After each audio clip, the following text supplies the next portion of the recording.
मैं एक आवाज हूं आपके मन की, और मैं जो भी बात बोलूंगा वो आपके मन की होंगी, मेरी बात आपकी की होंगी। तो चलिए आज की बात सुनते हैं। जीवन में एक ऐसा क्षण आता है जब सब कुछ ठीक चल रहा होता है, रिश्ते, काम, सपने, और अचानक लगता है जैसे किसी ने सब कुछ एक झटके में छीन लिया। सुबह उठते हो तो भीतर एक अजीब सा खालीपन होता है, जैसे कोई आवाज नहीं, कोई दिशा नहीं।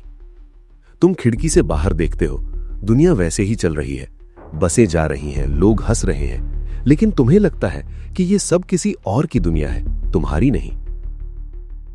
ये टूटन कोई कमजोरी नहीं है, ये उस इंसान की निशानी है जिसने कुछ सच में महसूस किया था, जिसने कुछ सच में चाहा था।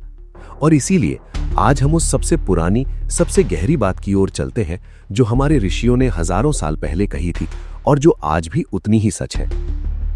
कठोपनिषद में एक बालक की कथा है, नचिकेता। एक ऐसा बालक जो मृत्यु के द्वार तक चला गया, सिर्फ इसलिए कि उसे सत्य चाहिए था। यमराज ने उसे सोना दिया, राज्य दिया, अप्सराएं दी। नचिकेता ने सब ठुकरा दिया।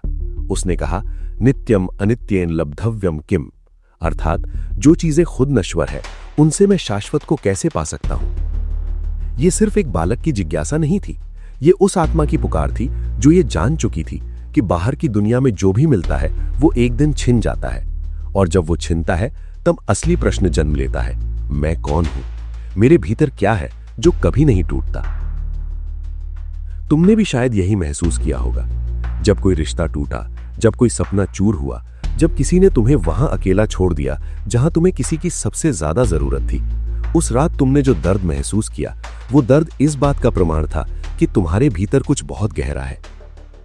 एक साधारण इंसान इतना नहीं टूटता, वही टूटता है जो जुड़ा था, जो प्रेम करता था, जो पूरे मन से जीता था। तो उस टूटन को अपनी हार मत मानो, उसे अपनी गहराई का परिचय मानो। भगवद गीता के दूसरे अध्याय में कृष्ण अर्जुन से कहते हैं, क्लैब्यम मास्म गमहा पार्थ, हे पार्थ, कायरता को मत प्राप्त हो। यह वचन सिर्फ युद्ध भूमि के लिए नहीं था, यह हर उस क्षण के लिए था जब इंसान अपने ही भीतर के अंधेरे में डूबने लगता है। जीवन के सबसे कठिन क्षणों में एक बड़ा धोखा होता है। हम सोचते हैं कि जो हो रहा है वही सच है। दर्द हो रहा है तो दर्द ही सच है, अकेलापन है तो अकेलापन ही सच है। लेकिन वेदांत कहता है, जो बदलता है वो माया है, जो कभी नहीं बदलता वही ब्रह्म है।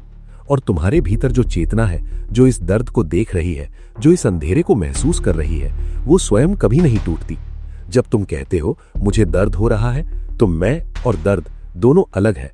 दर्द आया है, रुकेगा, जाएगा, लेकिन मैं, वो साक्षी, वो चेतना, वो थी, है और रहेगी।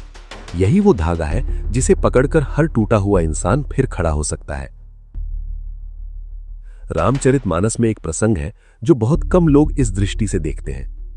जब हनुमान जी लंका में माता सीता को खोज रहे थे, वे अकेले थे, रात थी, शत्रु की नगरी थी, कोई नक्शा नहीं, कोई साथी नहीं, कोई गारंटी नहीं कि सफलता मिलेगी। लेकिन तुलसीदास जी लिखते हैं, राम काजु कीन है बिनु मोहि कहां विश्राम। हनुमान जी कहते हैं, जब तक राम का काम पूरा ना हो मुझे विश्राम कहां। ये वाक्य सिर्फ भक्ति का नहीं है, ये उस मनुष्य का चित्र है जिसने अपने भीतर एक उद्देश्य को इतनी गहराई से धारण किया है कि बाहरी परिस्थितियां उसे हिला नहीं सकती।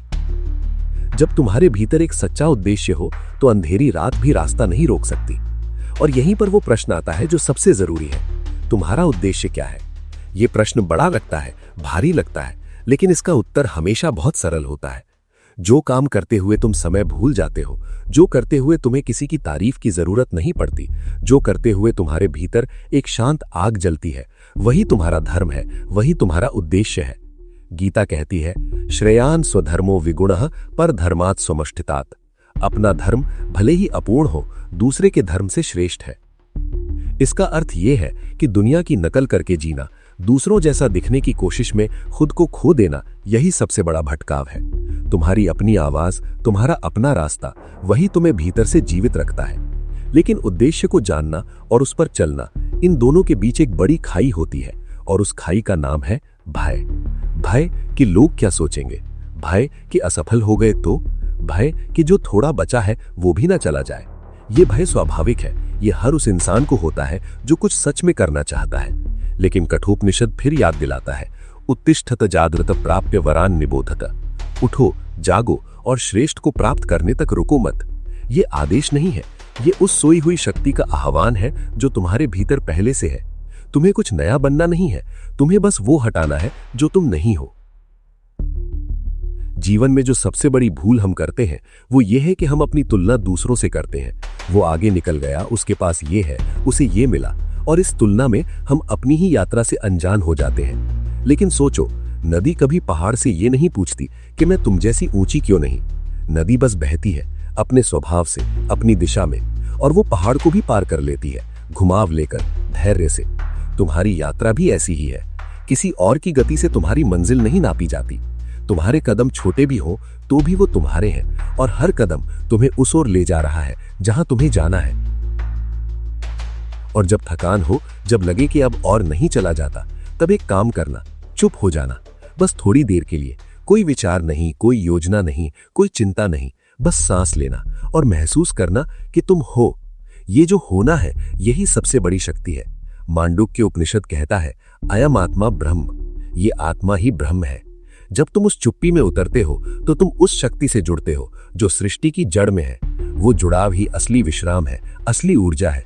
फिर जब उठते हो तो थोड़े और हल्के होते हो, थोड़े और स्पष्ट होते हो। तो आज इस बात के साथ जाओ कि जो टूटा है वो तुम नहीं हो, जो बिखरा है वो परिस्थिति है, तुम्हारी आत्मा नहीं। तुम्हारे भीतर वो अग्नि अभी भी जल रही है, धीमी हो गई होगी लेकिन बुझी नहीं है। उसे बस थोड़ी हवा चाहिए, एक सच्चा निर्णय, एक छोटा कदम, एक बार फिर से खुद पर भरोसा। कृष्ण ने अर्जुन को कुरुक्षेत्र में नहीं छोड़ा था, और ये सृष्टि तुम्हें भी नहीं छोड़ेगी। बस उठो, अपने भीतर उतरो और वहां से एक बार फिर शुरू करो।